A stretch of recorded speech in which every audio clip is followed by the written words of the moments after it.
Oke, bismillahirrahmanirrahim. Assalamualaikum warahmatullahi wabarakatuh. Bertemu kembali dengan saya Oktri di akun YouTube channel Oktri Berbagi. Nah, teman-teman sekalian, ada hal yang menarik yang perlu kita bahas dan akan saya coba angkat dalam video kali ini. Bagaimana kita melakukan atau kita mengenal apa itu vendor management, bagaimana kita berhubungan dengan vendor atau dengan supplier secara bijak, secara baik, dan secara proporsional. Karena memang vendor adalah partner, adalah mitra dari sebuah perusahaan yang tentunya kita harus bisa memiliki strategi yang tepat, ya, strategi yang saling menguntungkan tentunya. Kita coba langsung saja, kita akan coba mengenal apa itu vendor atau supplier management.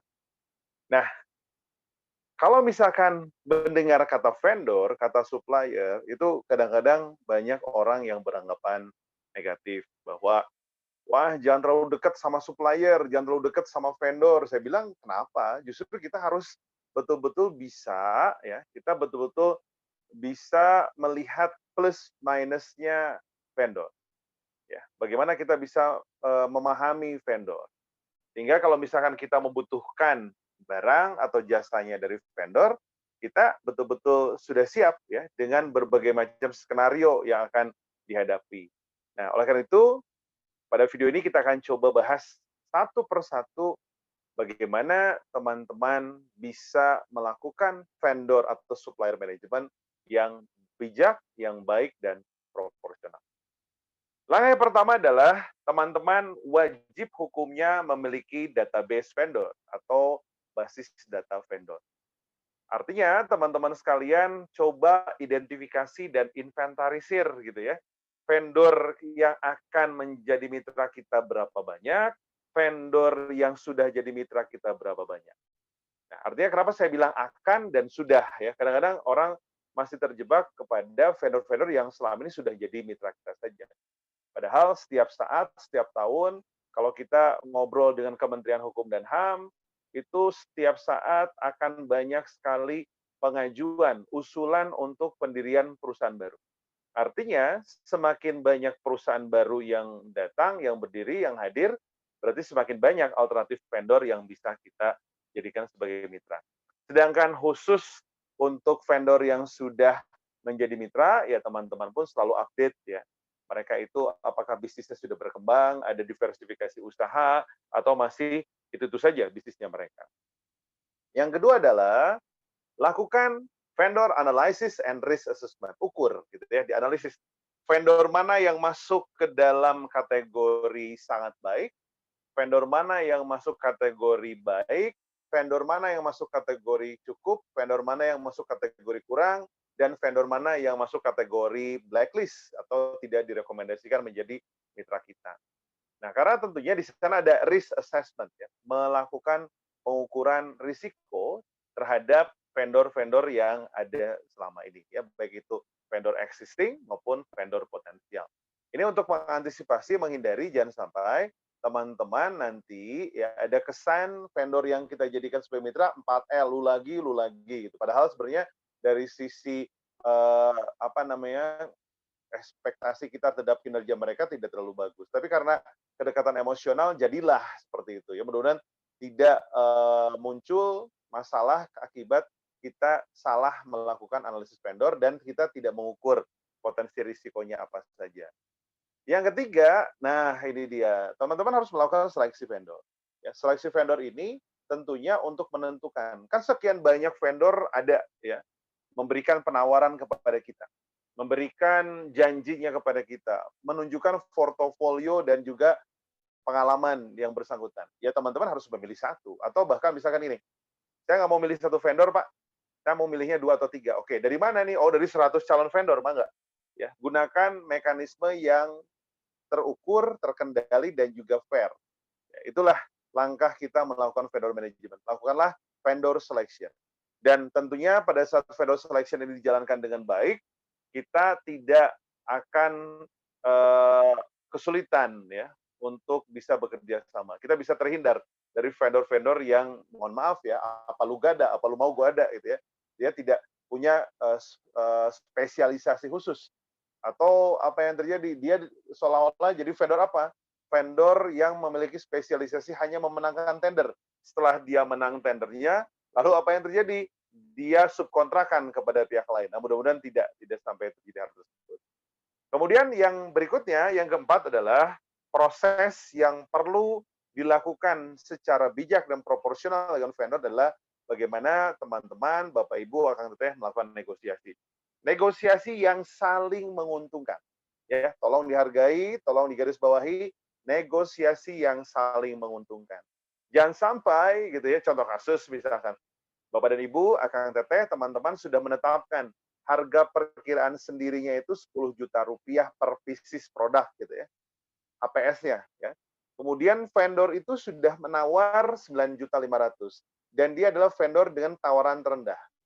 Idealnya nggak usah lagi ditawar lagi gitu ya, karena apa? Dia sudah memberikan penawaran di bawah harga perkiraan sendirinya Bapak dan Ibu. Kalau di kita mah tawar lagi. Padahal kita ada satu potensi masalah, yaitu apa? Bisa jadi vendor mengikuti harga yang Bapak dan Ibu, Akang Teteh, dan teman-teman inginkan, tapi ternyata mereka menurunkan, misalkan spesifikasi mereka mainkan, kemudian waktu pengiriman mereka mainkan juga, pembayaran mereka mainkan. Nah, ini juga harus betul-betul kita pastikan tidak terjadi. Negosiasilah yang bijak, negosiasilah yang proporsional.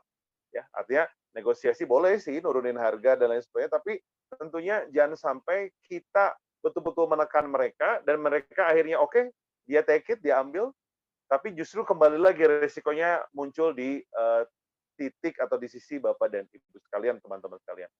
Yang berikutnya adalah kontrak manajemen ya. Nah, ini pastikan dengan sangat baik bahwa Akang Teteh, Bapak Ibu, teman-teman punya legal drafter yang mumpuni di sebuah perusahaan. Ya, tidak hanya orang-orang di perusahaan kita copy paste dari kontrak-kontrak sebelumnya. Padahal satu kontrak, satu jenis pengadaan itu merupakan sesuatu yang unik ya, dan dia tidak bisa main copy paste begitu saja.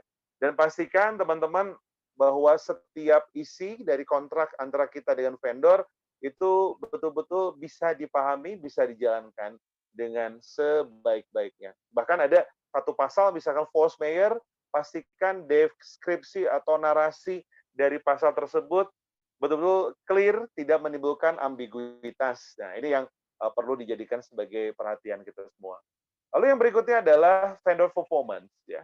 Nah, tadi saya sudah sampaikan bahwa mana vendor masuk grade A, grade B, grade C, itu sudah masuk ke dalam vendor analysis, tapi juga kita berikan nilai atau rapotnya vendor tersebut. Misalkan di setiap akhir tahun di bulan Desember ada namanya vendor gathering session gitu ya. Kalau sekarang di saat pandemi misalkan tidak perlu kumpul, sudah aja di Zoom atau di Google Meet atau di Microsoft Teams misalkan kita kumpulkan mereka, kita umumkan ya.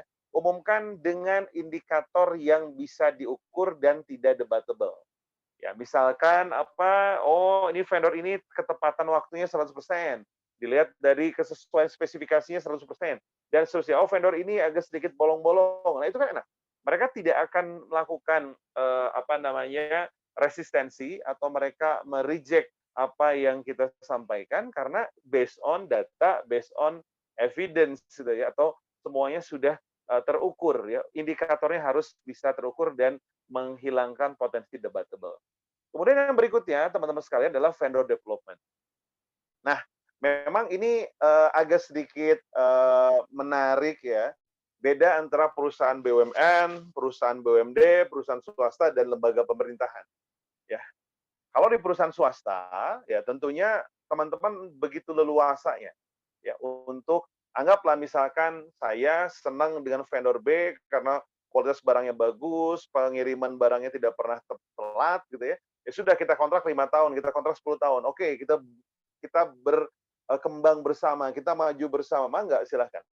Ya, karena tidak ada larangan kalau kita di perusahaan swasta. Tapi kalau di BUMN, BUMD maupun lembaga pemerintah, ya kita harus pastikan betul ya. Nanti teman-teman silakan buka lagi kalau untuk lembaga pemerintah ada Perpres nomor 16 tahun 2018 ya.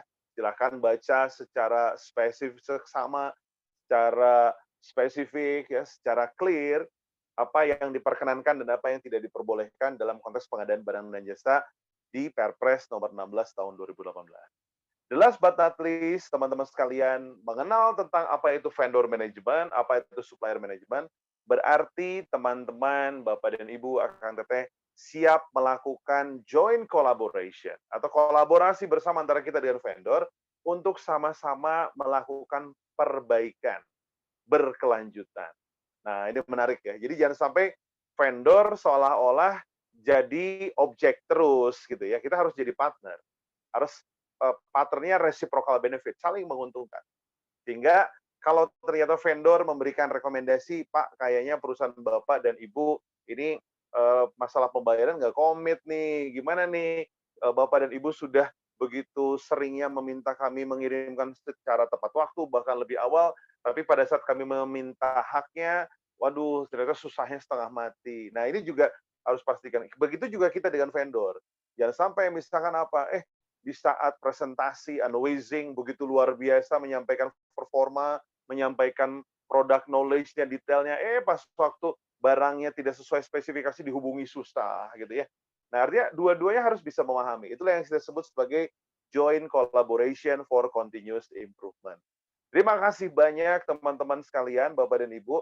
Mudah-mudahan pembahasan tentang vendor atau supplier management sebagai pengantar ini bisa menambah wawasan Bapak dan Ibu ya. Dan mohon maaf apabila ada hal-hal yang kurang berkenan. Stay healthy, start small and think simple. Hatur nuhun. Wassalamualaikum warahmatullahi